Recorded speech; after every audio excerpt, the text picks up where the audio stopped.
Despite the efforts of publicists and dream team lawyers, the dark secrets of Hollywood's rich and famous are inevitably revealed. The bright lights expose a hidden world of lust and deceit. Hollywood has had a long history of scandals. Before Alec Baldwin, Danny Masterson, and O.J. Simpson, there was a man that Tinseltown has conveniently forgotten. Yet during his heyday, he was one of the highest paid stars in Hollywood. That man was named Roscoe Arbuckle. Roscoe, more famously known as Fatty Arbuckle, was larger than life from the moment he was born. In March of 1887, he tipped the scales at a whopping 16 pounds. His family left Kansas for sunny California soon after. The silver screen would not be denied one of its first superstars. At first, he played bit parts and sang songs to pay the bills, but it soon became clear the camera loved the affable fellow despite his corpulent figure. In 1921, Arbuckle signed a contract with Paramount Pictures for $3 million. The average salary in America at that time was about $3,000. He was the second highest paid actor right after Charlie Chaplin. Like many who come into money, Arbuckle's innocent mask was betrayed by his true nature. His large presence was matched by his appetites for sex and power. He liked fast cars and faster women. He threw his considerable weight around in the form of money and intimidation. Like many throughout Hollywood history, success breeds fair-weather friends and contemptuous bedfellows. However, fate is a capricious mistress. Overnight, Arbuckle went from beloved comedy legend to infamous deviant. What started as a light-hearted party on Labor Day weekend of 1921 turned into a deadly drunken hellscape. The St. Francis Hotel in San Francisco was the flashpoint for the first ever celebrity murder trial. Prohibition laws didn't apply to Hollywood big shots. The party was a whirlwind of gin and champagne bubbles. Women eager for Hollywood fame showed up at the hotel with hopes of stardom. Laughter danced in the air like shadows in the moonlight. Fatty Arbuckle, with his towering frame and infectious grin, presided over the festivities like a king in silk pajamas. Fred Fishbach and Lowell Sherman, his companions in mischief, added their sparkle to the fire. The fragrance of cigars and perfume filled the air as dancing starlets swirled to the jazz music playing on the phonograph. Amidst the revelry, there lingered a palpable tension. At the heart of Arbuckle's arduous attraction was Virginia Rappe, a woman of tantalizing beauty. Her presence like a beacon guiding sailors through treacherous waters. Rappe was a woman of contradictions, her beauty and mask concealing the scars of a tumultuous past. Born out of wedlock and raised by her grandmother, she had clawed her way to success with the tenacity of a wildcat. Her journey from the back alleys of Chicago to the silver screen of Hollywood was a testament to her resilience, her spirit unbroken despite her harsh upbringing. She made a name for herself as a clothing designer and a model. She later became an actress. As the night ticked away and the liquor flowed, whispered invitations turned into leering demands in the plush rooms of the St. Francis Hotel. The secret designs of the three men were soon made clear. They sought to obscure their true nature from prying eyes in the privacy of locked bedrooms. In the midst of it all, Virginia Rappe stood like a graceful sentinel, piercing through the veil of deception that shrouded the night.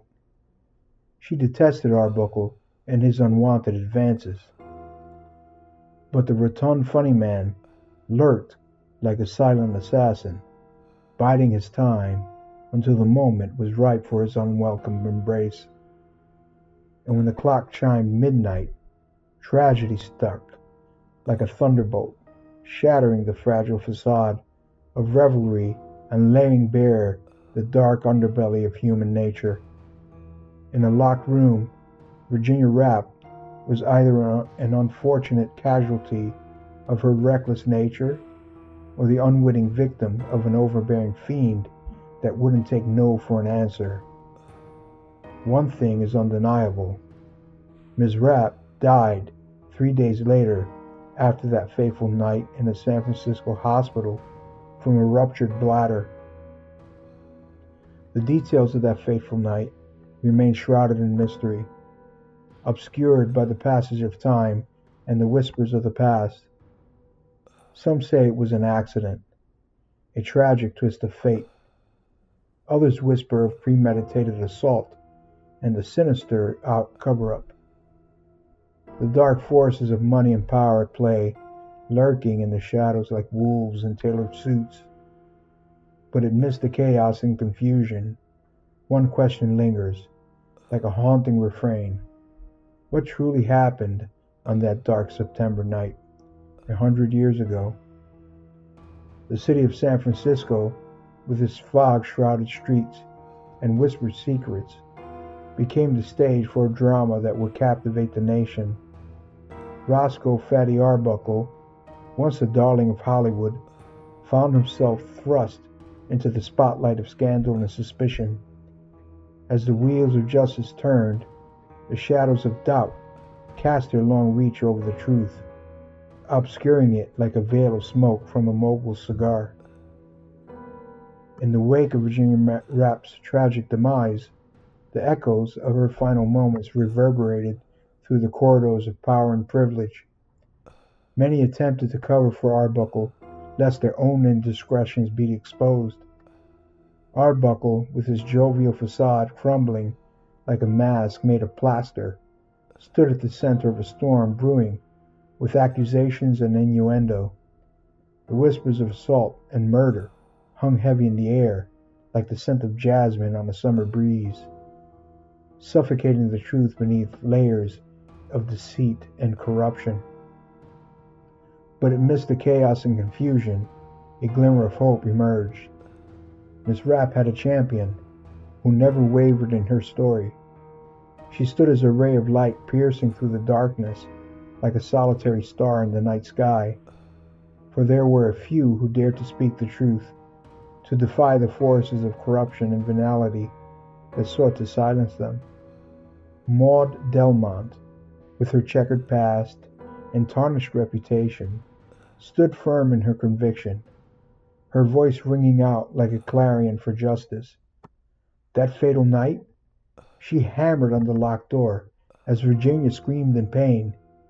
She would have broken it down if she had the ability. Instead, she called the manager. As the door opened, Virginia writhed in agony. She was sprawled half naked on the bed. The horror was amplified by Arbuckle, who wore Miss Rapp's delicate hat atop his large head in a bid to be comical. As the wheels of justice turned, the city held its breath, awaiting the district attorney's decision that would determine the fate of a man and the innocence of a nation. During the investigation, the drama unfolded like a tragedy written by the movie gods themselves. Witnesses told their conflicting stories. A few were adamant about a terrible crime, their words dripping with venom. Some were just as certain of a terrible accident that happened during an innocent celebration. Still others couldn't remember a thing, as the specter of doubt loomed large over the proceedings. In November of 1921, District Attorney Matthew Brady filed charges against the movie star. He prosecuted Arbuckle 3 times for the manslaughter. The jury was deadlocked twice, as the case was primarily circumstantial. The only witness to the alleged crime was dead. The newspapers across the country were having a field day. It was the biggest story since the sinking of Lusitania in World War I. As the first and second trials of Roscoe Arbuckle unfolded, the courtroom became a theater of conflicting narratives and bitter accusations. Matthew Brady, the district attorney, sought to paint Arbuckle as a predatory monster, upon the innocence of Virginia Rapp, with his insatiable lust and considerable bulk. But Arbuckle's defense, led by the formidable Gavin McNabb, fought back with equal vigor, casting doubt upon the credibility of the prosecution's witnesses and challenging the veracity of their claims. The prosecution argued that Arbuckle's attendance at the party was driven by base desires and his intentions dark and sinister. They painted a picture of a man consumed by his carnal appetites, willing to sacrifice the life of a young woman for his gratification. But the defense countered with a different narrative, one that spoke of innocence and misunderstanding. They argued that Virginia Rapp's death was not the result of Arbuckle's actions, but rather a tragic accident, a consequence of a pre-existing medical condition. The third trial was shrouded by ugly accusations. In desperation, the defense launched attacks against the deceased starlet herself. The expensive dream team smeared Virginia Rapp as nothing more than a gold-digging party girl with a drinking problem. The prosecution sought to dismantle the defense's narrative of Virginia Rapp as a woman plagued by health issues and prone to erratic behavior. The witnesses were called to the stand, their words dissected and analyzed with ruthless precision. Maud Delmont, once a key witness for the prosecution, found herself under the scrutiny as revelations about her personal life tarnished her credibility.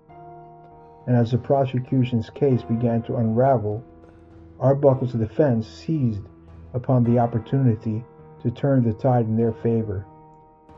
Amidst the turmoil, there emerged Dr. Olaf Cabot and Dr. Arthur Beardley, who miraculously changed their stories. They cast doubt upon the accusations leveled against Arbuckle. Their testimony, a ray of hope for the embattled funnyman.